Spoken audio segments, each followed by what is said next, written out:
হাতে গোনা আর কয়েকটা মাস, তারপরেই বাঙালির সব থেকে বড় উৎসব দুর্গাপুজো। যে দুর্গাপুজোয় 8 থেকে 80 সকলেই আনন্দে মেতে ওঠে। আরামবাগ সদরঘাট মিলন সংঘের পুজো এবার শতবর্ষে পা দেবে। পুজোর বিস্তারিত নিয়ে আজ একটি সাংবাদিক সম্মেলনের আয়োজন করা হয়েছিল আরামবাগ সদরঘাট মিলন সংঘের পক্ষ থেকে। এদিন সাংবাদিক বৈঠকে পুজোর খুঁটিনাটি বিষয় সহ পুজোর ইতিহাসও তুলে ধরা হয়। কাল এই পুজোর খুঁটি পুজো অনুষ্ঠিত হবে বলে জানিয়েছেন তারা। এই বিষয়ে আরও কি জানা যাচ্ছে দেখুন বিস্তারিত 24 আওয়ার্স আরামবাগের রিপোর্ট। মিডিয়ার বন্ধুরা আছেন তাদের সকলকে আরামবাগ সদরঘাট মিলন সংঘের পক্ষ থেকে অগ্রিম শুভেচ্ছা জানাই দুর্গাপুজোর। এবছর পুজো 100তম বর্ষে পদার্পণ করছে, সেই উপলক্ষে আজকে আমরা এই প্রেস মিটের আয়োজন করেছি। আর আমাদের ক্লাবের সমস্ত দুর্গাপুজোর বিষয়ে ডিটেলস আমাদের সেক্রেটারি মাননীয় রূপক মুখার্জি মহাশয় আমাদের সামনে বলবেন। নমস্কার, প্রত্যেকে অভিনন্দন জানেন আজকে এখানে আসার জন্য। আজকে যে জন্য আমরা এখানে দেখেছি, তখন আপনারা নিশ্চয়ই অবগত আছেন বাঙালির শ্রেষ্ঠ উৎসব দুর্গা উৎসব। এই দুর্গা উৎসব আরামবাগ সদরঘাট মিলন সংঘের দুর্গা পূজা, যেটা রাধাবল্লভ মন্দিরের পুজো বলেই আরামবাগে বিখ্যাত। তা আরামবাগের ইতিহাসে কোনো পুজো, ক্লাবের পুজো 100 বছর হয়েছে বলে আমাদের জানা নেই। আমাদের দৃঢ় ধারণা শুরু হয় ছেলে দুর্গা নামে নদীঘাটে, একটু ইতিহাসটা বলে। তারপর ওখান থেকে এই বেনেপাড়ায় 4 নম্বর ওয়ার্ডে আরামবাগে রক্ষবালার দুয়ারে এই পুজোটা হতো। কিন্তু 1949 সালে, যারা বড় আছে তারা সকলেই জানে, 1949 সালে একটা প্রাকৃতিক দুর্যোগ হয়, প্রচুর ঝড় হয়। তখন সেই সময় আমাদের যারা এই মন্দিরটা হচ্ছে রাধাবল্লভ মন্দির। এটা অনেকেই দুর্গা মন্দির বলে, কিন্তু এটা রাধাবল্লভের মন্দির।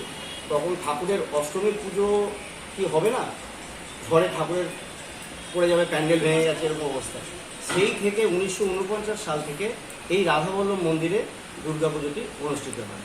সেখান থেকে সদরঘাট মিলন সংঘের নামে এই পুজোটা হয়ে আসছে।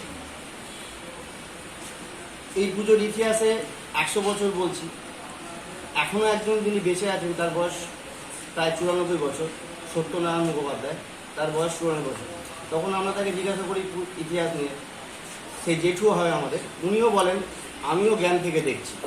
কাজে এই পুজো শতবর্ষ হয়েছে, এই নিয়ে কোনো দ্বিমত আমাদের নেই। আমি এই পুজোটার সঙ্গে 1990 সাল থেকে জড়িত, এই পুজোর সঙ্গে আছি, সকলেই আছি। সেই কারণে এবারে শতবর্ষকে উপলক্ষে আমরা পুজোর বাজেট এবং নানা রকমভাবে আমরা চাইছি একটা বর্ণময়ভাবে এই দুর্গা পুজোটাকে উদযাপন করতে। এই পুজোর মধ্যে আমাদের বিভিন্ন আরামবাগের কর্পোরেট হাউসকে আমরা গেছি, অনেকেই আমাদের সাহায্যের হাত বাড়িয়ে দিয়েছে এবং চেষ্টা করব যাতে আরামবাগের আপামর জনগণ এই পুজোকে সাফল্যমণ্ডিত করে এবং আমাদের পাশে দাঁড়ায়।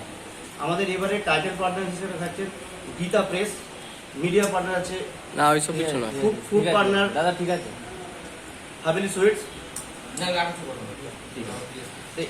এইভাবে আমরা আমাদের বর্ণাঢ্য কুমারী পূজা হয়, শোভাযাত্রা হয় এবং আমাদের ঠাকুর তৈরি হয়।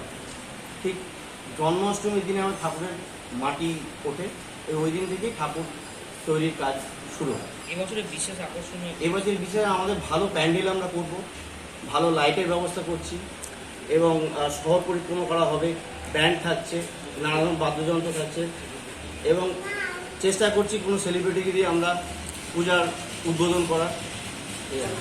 আর কুমারী পূজা আমাদের একটা বিখ্যাত থাকে। বাজেট কত থাকছে এবারের পুজোর আনুমানিক বাজেট প্রায় 8 লক্ষ টাকা।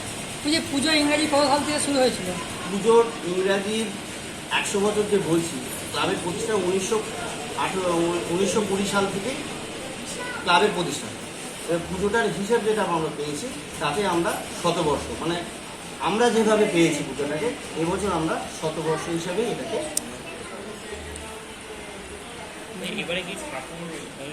আমরা যাবো এবারে চিরাচরিত পুজো প্রতি বছরই হয়, এবারে প্যান্ডেল বা লাইটের সাথে সামঞ্জস্য রেখে আমরা একটু থিমের উপরে পুজো ঠাকুর তৈরি করছি। ঠাকুর তৈরি করতে কোথা থেকে আসছে? ঠাকুর তৈরি করে আমাদের শিল্পীর নাম প্রদীপ, কালীপুরে খুব ভালো ঠাকুর তৈরি করে, ও দীর্ঘদিন ধরেই আমাদের ঠাকুর তৈরি করছে। আমার নাম রূপক মুখার্জি, আমি আরামবাগ সদরঘাট মিলন সংঘের সম্পাদক। উনি আছেন সভাপতি এবং ক্লাবের অনেক সদস্যই উপস্থিত আছে।